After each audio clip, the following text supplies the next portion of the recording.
Welcome to the deep dive. We take your source material, could be articles, research, maybe just notes, and we boil it down to the most potent, the most surprising, and really the most important insights. Think of us as your guides through the noise. Today we're diving into something, well, truly compelling and frankly a bit troubling. It's about the complexities of international law, specifically. We're looking at extradition treaties. We've got a stack of documents here outlining one particular case, and it really highlights a long-standing, pretty significant issue between two countries. So our mission today is to unpack what looks like a clear breach of the U.S.-Mexico Extradition Treaty. And right at the heart of it all is this specific diplomatic note from 2010, a note that kind of unbelievably seemed to have just been ignored, never formally addressed. We'll explore how this one case shines a light on huge principles, international law, this thing called the rule of specialty, and critically, what happens when formal agreements between nations just seem to fall by the wayside. That's exactly right. We're looking at something that touches the very core of, well, national sovereignty, how justice systems work, and that fundamental idea of pacta sunt servanda, the principle that agreements have to be kept. Agreements must be kept. Sounds simple, but the reality can be complicated. This isn't just abstract legal stuff. It shows how a maybe seemingly obscure legal point can have massive real-world impacts. For the individual involved, absolutely, but also for how countries deal with each other. Okay, so let's get into it. The person at the center of this is Jose Luis del Toro, Jr. All right, let's set the scene. We need to go back to 1999. Our documents show that Jose Luis del Toro, Jr. was extradited from Mexico to the United States.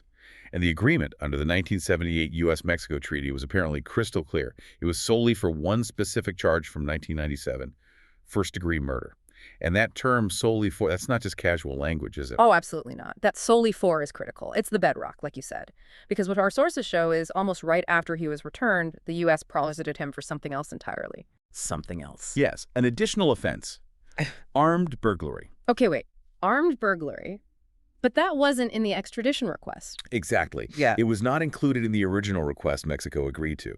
And that, right there, immediately throws up a huge red flag in international law. It specifically triggers this principle we mentioned, the rule of specialty. The rule of specialty, okay. It's basically a test of whether countries are actually sticking to their agreements. So if the deal was just for murder, and suddenly there's an armed burglary charge, what happened when his defense team spotted this? This was back in 2000, right? It was. And they did spot it. His defense filed a motion. They said, hey, you can't prosecute this armed burglary charge, invoking that rule of specialty. Makes sense. So the court denied the motion. denied it. Denied it. And what's really striking here, and kind of unusual in the timing, is that Mr. Del Toro was then convicted and sentenced. Life without parole for the armed burglary charge. The charge Mexico hadn't approved. The very one. This was in July 2000. And importantly, this conviction happened before the key diplomatic notes we're going to talk about.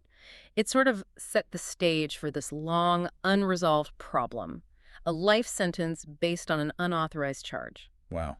Okay, let's dig into that rule of specialty properly then. It sounds, I don't know, a bit like spycraft jargon, but you're saying it's actually fundamental. It is absolutely fundamental. It's not cloak and dagger. It's about basic fairness and respect between nations. Think of it as a safeguard. It protects the country that's handing someone over the surrendering country. Protects their sovereignty. Exactly. Their sovereignty, their legal process. When Mexico agrees to extradite someone to the U.S., they're doing it based on specific conditions they've both agreed on. The rule ensures the person can only be tried for those specific offenses listed in the agreement. So you can't do a bait and switch. Precisely. You can't say, we want him for murder, get him extradited, and then suddenly pile on charges for, burglary, tax evasion, whatever else. Keeps everyone honest. It's meant to. It maintains trust and predictability, essential for any kind of international legal cooperation. So it boils down to mutual respect, trust, and you said it's actually written into the treaty. It's not just some, customary understanding. Oh, it's explicitly there, black and white. Article 17 of the 1978 U.S.-Mexico Treaty. Article 17. It's quite clear. It says an extradited person shall not be detained, tried, or punished for an offense other than that for which extradition has been granted. Full stop. Unless the country that sent them Mexico, in this case, gives additional explicit consent later on. Okay, so it's not a suggestion. It's a binding rule within the treaty itself. Absolutely. It's a legal obligation both countries signed up for. And this isn't a new idea either. You mentioned U.S. Supreme Court precedent from the 1800s. That's right. Way back in 1886. United States v. Rauscher. Rauscher, what did that establish? Rauscher is really central here. The Supreme Court basically said that prosecuting someone for charges beyond what was agreed in the extradition violates the treaty. It held that you just can't do it without getting that extra permission from the surrendering country. So it's impermissible. Yes. And the court even suggested that if you do prosecute beyond the agreed charges, the U.S. court might actually lose its proper jurisdiction, its legal authority, to even hear that part of the case. So there's a strong legal basis, not just internationally, but right within U.S. law itself. A very strong basis. Underscores how important this principle is supposed to be. Okay, now this is where, as you said, the timeline gets really interesting and where our main focus lies, that 2010 diplomatic note. Years after the conviction, the U.S. government itself seemed to acknowledge there was a problem. Yes, that's the really pivotal moment. In 2010, remember, the conviction was, in 2000, the U.S. State Department issued Diplomatic Note No. 2071. To the Mexican Secretariat of Foreign Relations, yes. And our sources are clear. This note acknowledged the error. It basically admitted they'd violated the rule of specialty. And it retroactively asked Mexico for permission for the armed burglary charge. Wow. So 10 years later, the U.S. says, oops, we messed up on that armed burglary charge back in 2000. Can we get your okay for it now? That's essentially it. It's a remarkable document because it shows the U.S. government knew it had breached the treaty and was trying to fix it after the fact. A formal admission. So what did Mexico say? Did they give retroactive permission? Mexico's response was swift, formal, and utterly unambiguous. On May 14, 2010, just a few months later, they issued their own diplomatic note number 17621. And they explicitly refused consent for the armed burglary charge, flat out said no. Refused? Oh. But they didn't stop there. They also specifically requested that the U.S. comply with the treaty in all its terms, essentially demanding they respect the rule of specialty. So not just no, but no, and you need to follow the rules we agreed on. Precisely. It wasn't just a refusal. It was an assertion of the treaty's authority. A very clear, very formal objection. Which brings us back to something you mentioned earlier, the weight of these notes. A diplomatic note. It sounds formal, but is it legally binding? Is it just countries complaining to each other? No, it's much, much more than that. Our sources really stress this point. Diplomatic notes are the formal way governments communicate on official matters. They carry the weight of international obligation. Okay. And Mexico's note, 17621 specifically, is considered binding under international law, particularly under the Vienna Convention on the Law of Treaties. The Vienna Convention, that's like the rule book for treaties. Exactly. It sets out how treaties work. And it enshrines that core principle, pacta sunt servanda, agreements must be kept. Right. So Mexico's note wasn't just expressing an opinion, it was formally asserting its rights under the treaty. Legally, that note should have prevented the U.S. from continuing to punish Del Toro for armed burglary, especially since the U.S. was asking for retroactive consent, which Mexico explicitly denied. But despite that formal binding no from Mexico in 2010, our sources say the conviction stood. The life sentence for armed burglary continued. That's what the documents indicate. The U.S. received Mexico's formal refusal, this binding diplomatic note. Yet the sentence remained in effect. And critically, as far as our sources show, there's been no substantive response from the U.S. side, not the embassy, not the Department of Justice, not the State Department addressing Mexico's note 17621. Nothing for over a decade now. Apparently not. It's just hanging there. An unaddressed, unfulfilled diplomatic obligation. And that is the absolute core of the issue we're examining today. This clear objection, rooted in a treaty, just seems to have vanished into administrative silence. That lack of response, it's staggering. It is, because it raises huge questions. If a formal diplomatic communication based on a treaty obligation can just be ignored for, 15 years now? Right. While someone serves life based on the very charge that was objected to, what does that actually mean for international agreements? Yeah, what does it mean for trust between nations? Exactly. It really undermines the whole system. So let's follow the legal thread again. What happened in the U.S. courts after 2010, after the U.S. knew about Mexico's formal refusal? Well, this is where it gets even more sort of procedurally troubling.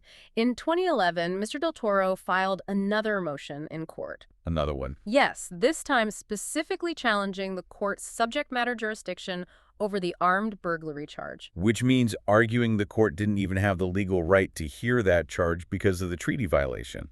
Based on Rauscher, maybe. Precisely that. He was arguing the court fundamentally lacked authority because the extradition didn't cover it and Mexico hadn't consented. Now, here's the critical part from our sources. Okay. That motion was dismissed by the court. Dismissed, even though the government knew by then that Mexico had formally refused consent via Note 17621. That's what the record suggests. Huh? The U.S. government was in possession of Mexico's formal binding objection, yet the court dismissed the challenge to its own authority to handle the charge.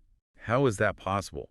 Shouldn't the court have been informed or required the government to present that note? You'd think so. It points to a major disconnect, or maybe a failure, in how these international obligations, these diplomatic communications, are actually handled within the domestic legal system.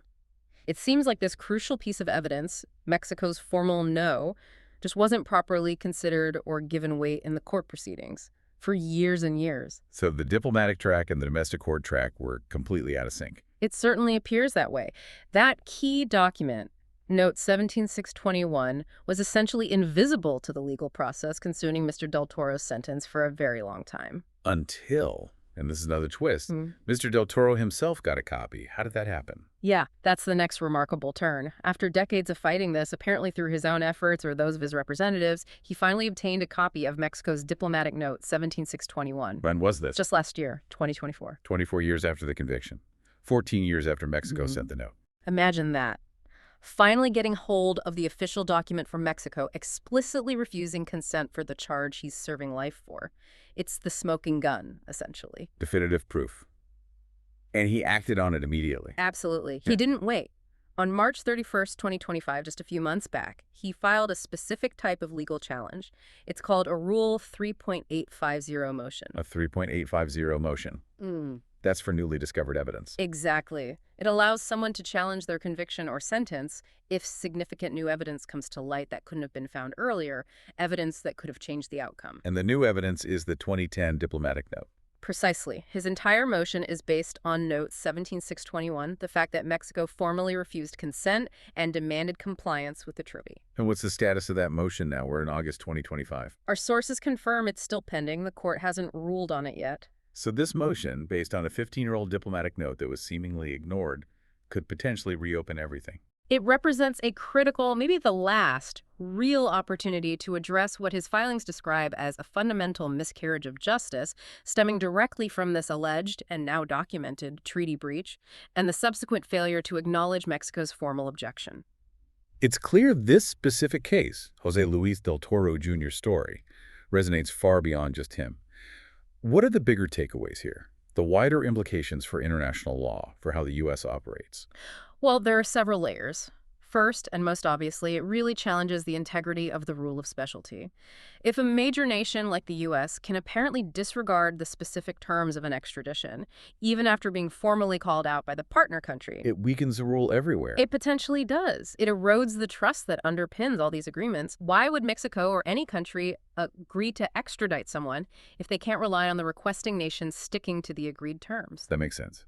It also seems to show how these formal diplomatic communications, these binding notes, can just get lost or ignored. That's another huge implication. It highlights a potential vulnerability. How effective are diplomatic assurances if they aren't backed up by consistent action or accountability within the domestic system? This case shows starkly how domestic courts, even with precedent like Rauscher, even when the government possesses contrary diplomatic proof, might fail to enforce treaty obligations. Leading to these incredibly severe sentences. Exactly. Life without parole, based on a charge the treaty partner explicitly rejected. Our sources really point towards a lack of procedural accountability here. And it raises uncomfortable questions about whether the U.S. is consistently upholding the same rule of law standards internationally that it expects from others, ignoring a formal note like 17621 for so long that damages credibility.